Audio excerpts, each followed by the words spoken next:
राधे राधे दोस्तों, कैसे हैं आप सभी। आशा करती हूँ आप सभी बहुत अच्छे हैं और अपना ख्याल रख रहे हैं। राधा रानी अपनी कृपा आप सब पर बनाए रखे। दोस्तों, आज हम बात करेंगे महाकुंभ स्नान की। महाकुंभ स्नान कब से शुरू हो रहा है, कब समाप्त हो रहा है, क्या है शाही स्नान का महत्व और क्या चीज़ें हमें संगम स्नान के बाद अपने घर जरूर लानी चाहिए। तो आज हम इन सभी के बारे में जानेंगे। लेकिन उससे पहले अभी तक अगर आपने चैनल को सब्सक्राइब नहीं किया है तो चैनल को सब्सक्राइब कर लीजिएगा और बेल आइकन को दबाना बिल्कुल ना भूलिएगा। तो चलिए हम लोग बात कर लेते हैं महाकुंभ स्नान की। सबसे पहले बात कर लेते हैं कि महाकुंभ स्नान कब से प्रारंभ हो रहा है।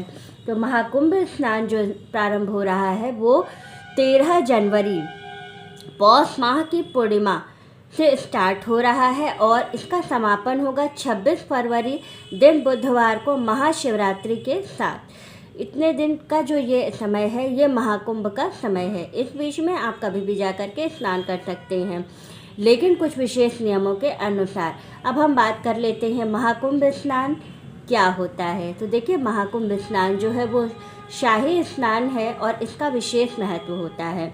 इस स्नान से सकारात्मक ऊर्जा का संचार होता है। जैसे हम लोग जीवन में जो लोग महाकुंभ में स्नान करते हैं उनके जीवन में सकारात्मक ऊर्जा का संचार होता है और मृत्यु के बाद उन लोगों को मोक्ष की प्राप्ति होती है। तो ये तो बात हो गई महाकुंभ के महत्व की। अब हम बात कर लेते हैं कि हमें महाकुंभ स्नान से कौन सी चीज़ें ज़रूर लानी चाहिए। तो वहाँ से हमें 4 चीज़ें ज़रूर लानी चाहिए। पहली चीज़ क्या है? त्रिवेणी संगम का जल। स्नान करने के बाद आप किसी पात्र में त्रिवेणी संगम का जल वहाँ से ज़रूर लेकर के आइएगा, जो कि बहुत ही पवित्र और अच्छा माना जाता है कि स्नान के बाद हम वहाँ से जल लेकर के आते हैं। दूसरी चीज़ है त्रिवेणी संगम की मिट्टी। जहाँ भी आप स्नान करते हैं, स्नान करने के बाद जो संगम का स्थान होता है वहाँ पर बालुकामयी मिट्टी होती है।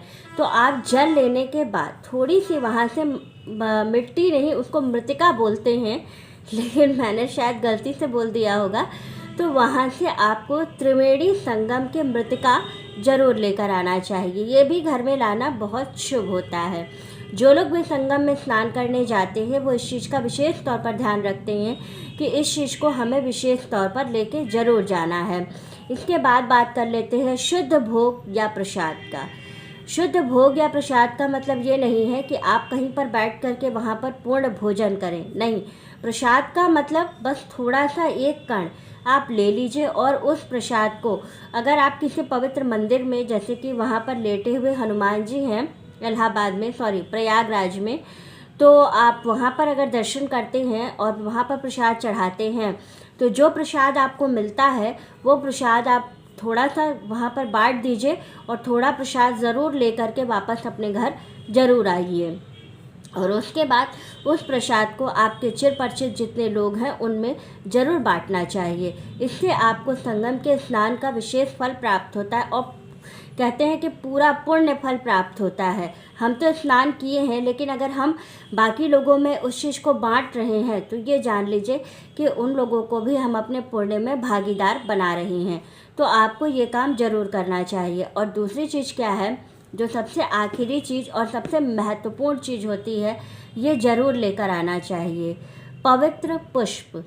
जब आप संगम स्नान कर लेते हैं तो वहाँ पर बहुत सारे साधु संतों का मेला होता है।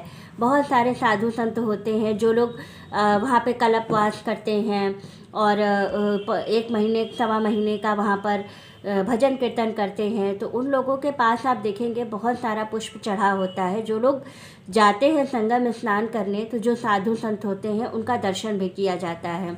जब आप वहाँ दर्शन करिएगा तो उनके पास बहुत सारे पुष्प फूल चढ़े हुए होते हैं। आपको चलते समय क्या करना है, पहले उनके दर्शन करना है और उनसे प्रसाद स्वरूप एक फूल मांग लेना है और उस पुष्प को ला करके अपने घर में कहीं पवित्र स्थान पर उसको अच्छे से लाल कपड़े में बांध करके रख देना है, जो कि बहुत ही पवित्र होता है। और इससे कहते हैं हमारे घर में, हमारे जीवन में हमेशा सकारात्मकता बनी रहती है। इसलिए ये काम ज़रूर करना चाहिए। तो यही थी पूरी संगम स्नान की पूरी संपूर्ण विधि आपको वीडियो अच्छी लगे तो वीडियो को लाइक कीजिएगा, चैनल को सब्सक्राइब कर लीजिएगा और वीडियो को आगे शेयर कर दीजिएगा, ताकि जो लोग कुंभ स्नान करने जाना चाहते हैं उनको इन पवित्र चीज़ों के बारे में ज़रूर पता हो। तो राधे राधे दोस्तों, वीडियो अच्छी लगे तो शेयर ज़रूर कर दीजिएगा।